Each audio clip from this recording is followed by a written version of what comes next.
Hello friends, நான் இன்றைக்கி முடக்கத்தான் தோசை செய்ய போகிறேன். அது என்னதுன்னா, நமக்கு நிறையா மருத்துவ குணம் உடையது.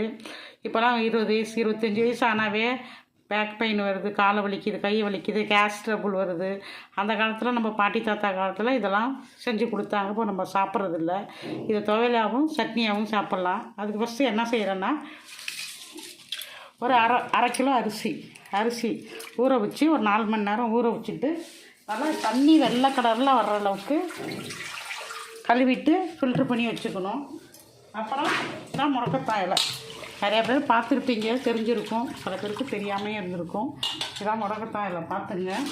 இதை நல்லா கழுவி தண்ணியை வடிச்சிட்டு ஒரு தட்டில் எடுத்துக்கிறோம். அதுக்கப்புறம் என்னென்னா, மிக்சிலையும் அரைக்கலாம். இதான் முடக்கத்தான் இலை, இதான் முடக்கத்தான் இலை. இதில் சின்னதாக காய் இருக்கும். இந்த காயெல்லாம் நான் பறிச்சுட்டேன். இந்த இலையை சுத்தமாக க்ளீன் பண்ணி கழுவி வச்சுருக்கேன். இதில் நம்ம மிக்சிலையும் அரைச்சிக்கலாம், கிரைண்டர்லேயும் அரைச்சிக்கலாம். நான் இப்போ ஒரு கிளாஸ் அரை கிலோ அரிசி ஊற வச்சுருக்குன்னு சொன்னேன்னா, அதில் பாதி அரிசி போட்டுக்கிறீங்க. பாதி அரிசி மிக்சியில் போட்டுட்டு அதுக்கப்புறம் நம்ம தேவையான பொருள் என்னென்னா, பூண்டு ஒரு 4 பல், அரை கிலோ அரிசிக்கு தான் சொல்கிறேன். பூண்டு ஒரு 4 பல், வெங்காயம் தேவையான அளவு வெங்காயம், பச்சை மிளகாய் 2, காரம் தேவைன்னா 2 வரமிளகாய் போட்டுக்கலாம். அப்புறம் ஜீரகம் 1 ஸ்பூன். அடுத்தது பெருஞ்சீரகம், அது 1 ஸ்பூனு. இஞ்சி 1 துண்டு. அப்புறம் கருவேப்பிலை. இதெல்லாம் போட்டு தேவையான அளவு உப்பு போட்டுங்க.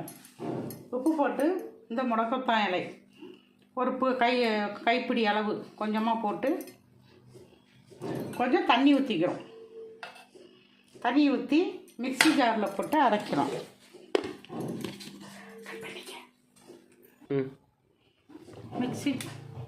மிக்ஸி ஜாரில் போட்டு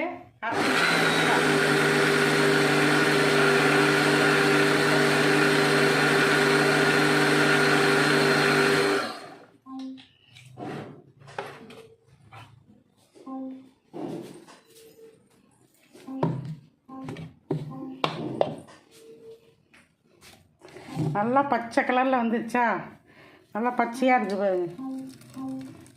ஊருக்கெல்லாம் போனால் எங்கள் பிள்ளைங்கள்லாம் சின்ன பிள்ளையாக இருக்கும்போது ஊற்றி கொடுப்பாங்க. இந்த தோசை எல்லாம் பச்சை தோசைன்னு நல்லா சாப்பிடுவாங்க. இது மட்டும் இல்லை, கல்யாண முருங்கன்னு ஒரு இலை இருக்குது, அதுலேயும் செஞ்சு கொடுப்பாங்க. இப்போ தோசை ரொம்ப சொல்லிக்கலாம். அடுத்தது நம்ம இதில் தேவையான அளவு உப்பு போட்டு நல்லா கலக்கி ஒரு 4 மணி நேரம் இல்லை ஒரு 3 மணி நேரம் வச்சுட்டு நம்ம தோசை ஊற்றுறதுக்கு முன்னாடி நமக்கு தேவைன்னா கடுகு, உளுத்தம் பருப்பு, கடலைப்பருப்பு போட்டு தாளித்து கொத்தமல்லி தழையெல்லாம் போட்டு தாளித்து கொட்டிக்கலாம். அப்படி இல்லை நம்ம இப்படியே வேணாலும் ஊற்றிக்கலாம். வாங்க தோசை ஊற்ற போகலாம். மாவு ரெடி ஆகிடுச்சு.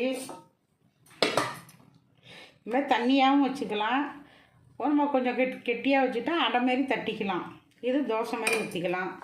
அடுப்பு கல் சூடாயிட்டான்னு பார்க்கலாம். சூடாயிடுச்சு. விளக்கெண்ணெய் போட்டுக்கலாம், இல்லை உங்கள் விருப்பம் எந்த எண்ணெய்னு போட்டுக்கலாம். விளக்கெண்ணெய் போட்டால் பெஸ்ட்டு. நான் சின்ன பிள்ளையாக இருக்கும் போதெல்லாம் விளக்கெண்ணெய் போட்டு தான் ஊற்றி கொடுத்தாங்க.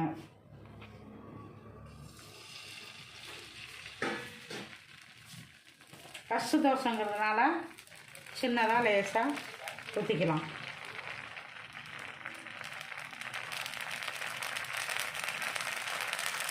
இதெல்லாம் நிறையா மருத்துவம் இருக்குது. இது கிடைக்காது. நான் இப்போ ஊருக்கு பொங்கல் லீவு 9 நாள் லீவு விட்டுருந்தாங்களா, அதனால் ஊருக்கு போயிருந்தேன். அப்போ எங்கள் தம்பி ஒய்ஃபு தான் பறிச்சுட்டு வந்து இடுப்பை வலிக்குது, கை வலி, விரலெலாம் வலிக்குதுன்னு சொன்னதும் பறிச்சுட்டு வந்து செஞ்சு கொடுத்தான். ஐயோ ரொம்ப வருஷம் ஆகுதே, எங்கள் ஊரில் இது கிடைக்காதே. ஆனால் எனக்கு திருப்பூர் கிடைக்காதே அப்படின்னு சொன்னதுனால நிறையா தலை பறித்து கொடுத்தாங்க. எவ்வளோன்னா, இந்த கவர் நிறையா பறித்து டெய்லி போய் செஞ்சு சாப்பிடுங்கன்னு ஒரு நாள் விட்டு ஒரு நாள் ஒரு கிளாஸ் அரிசி ஊற போட்டு இந்த இலையை முடக்கத்தான் இலை இந்த இலையை போட்டு நாங்கள் அடை செஞ்சு சாப்பிட்டுக்கிறோம். மேலே தேவைன்னா நம்ம மேலே நம்ம கேரட்டு பீன்ஸ் போட்டுக்கலாம், வெங்காயம் தூவி விட்டுக்கலாம். அப்படியே பொடியாக வெங்காயம் தூவி விட்டு வடிவல் சொல்லுவாங்கள்ல அது மாதிரி மலைச்சாரல் மாதிரி கொஞ்சம் நல்லெண்ணெய் விட்டுக்கலாம். மேலே தோசை வேகட்டும். தோசை வெந்துடுச்சு. இன்னொரு பக்கம் திருப்பி போட்டுக்கலாம். திருப்பி போட்டால் இப்படி தான் கலராக இருக்கும். ஒரு 2 மினிட்ஸு. தோசை வெந்துடுச்சு. அடைன்னு சொல்லலாம். தோசை பச்சை தோசை எப்படி இருக்குது? கலர்ஃபுல்லாக இருக்குதுங்களா? அதுக்கு சைடிஷ் என்னென்னா, காலையில் என் சின்ன பிள்ளைக்கு காடைன்னா ரொம்ப பிடிக்கும். சரி காடை குழம்பு வைக்கலாம்னு சொல்லிட்டு காலையில் வச்சேன். அதுதான் இன்றைக்கி சைடிஷாக சாப்பிட போகிறோம். சூப்பராக இருக்குது. கடையில் வாங்கியிருந்ததை கூட வேகாத மாதிரி இருக்கும். இது நல்லா வெந்திருக்கு. சூப்பராக இருக்குது. இது இயற்கை. இது இயற்கையாக காடை வந்து இயற்கையான பொருளை போட்டு தான் வளர்க்குறாங்க. பிடிச்சிருந்து வீட்டில் வச்சு தான் வளர்க்குறாங்க. காட்டில் கூட இல்லை. நல்லா இருக்குது. அதுமாரி இயற்கையானது. இதை சாப்பிட்டோம்னா நீங்கள் இதேமாரி செஞ்சு சாப்பிடுங்க. இல்லை ஏதாவது டவுட்டுன்னா கேளுங்க. உங்கள் அக்கம் பக்கத்தில் உள்ளவங்களுக்குலாம் சொல்லுங்கள். நம்ம மறுபடியும் பழைய உணவுக்கு நம்ம எல்லாருமே மக்கள்லாம் திரும்பிட்டு இருக்காங்க. ஏன்னா நம்ம சாப்பிட்ற உணவு எல்லாம் கெமிக்கல் கலந்த உணவு தான்.